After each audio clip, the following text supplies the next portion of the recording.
বাবারে মারতে গেছে, বাবারে ঠেকাতে যে আমি লাঠি ও রড নিয়ে গেছি, লোহার রড নিয়ে বাবারে মাথায় বাড়ি দিছে। তারপর আমি ঠেকাতে গেছি, ঝুলে পড়েছি রড ধরে, আমার বুকি লাঠিতে ফেলাই দিয়ে আবার ফাড়াইছে, আটুতে ওই সে রড দিয়ে গুঁত হয়েছে। কয়জনে মারছে, কারা কারা মারছে নাম বলেন? আমার বাবারে মারিছে, আমার স্বামীরে মারিছে, আমার বোনরে মারিছে, বোনারে মারিছে। কারা মারিছে? মারিছে ওই পিছনে লুৎফরের ছেলেরা। কি নিয়ে কেন যায়? এই জায়গা জমি নিয়ে লুৎফরের বাবা আর একটা মহিলাও মারিছে। আর একটা মহিলা মারিছে, তারা চিনি না। গেঞ্জাম কি নিয়ে? জায়গা জমি নিয়ে। সকালে জায়গা জমি নিয়ে শালি বিচার হচ্ছিল, শালির বিচার। সেইখানে আমরা গেছি, আমি দুইজন আমি নাচের সাথে।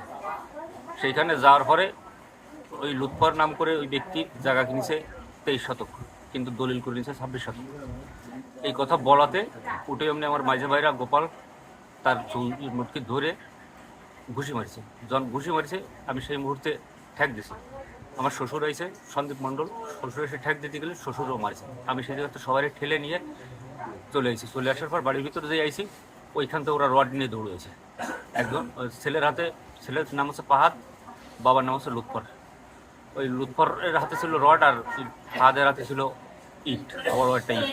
ওই লোহার রড দিয়ে আমার মাঝে ভাইয়ের বাড়ি দিতে গেছে। মাঝে ভাইয়ের বাড়ি, ওই বাড়ি দিতে গেলে ঠেয়াই দিছি আমি। ঠেয়াই দিলে সেই বাড়ি এসে আমার শ্বশুরের মাথায় আবার পরবর্তীতে বাড়ি দেওয়ার পরে আমার মাঝে শালি ছিল তমা মণ্ডলের পড়ে গেছে। পড়ে গেলে পেটের পরে ইচ্ছে মতো লাথাইছে। লাথের পরে ওই হাতে যে রড ছিল, রড দিয়ে পেটের খোলে গুতাইছে। গুতানোর পরে আমার বাড়ি দিতে গেলে আমি 2 হাত দিয়ে ঠেকাই দিছি।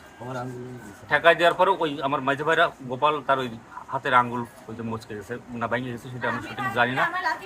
আমার ছোট শালি ছিল স্বর্ণা মণ্ডল, তার ওই হাতের হাতের পরে বাড় হয়েছে, ওই লাথিয়েছে।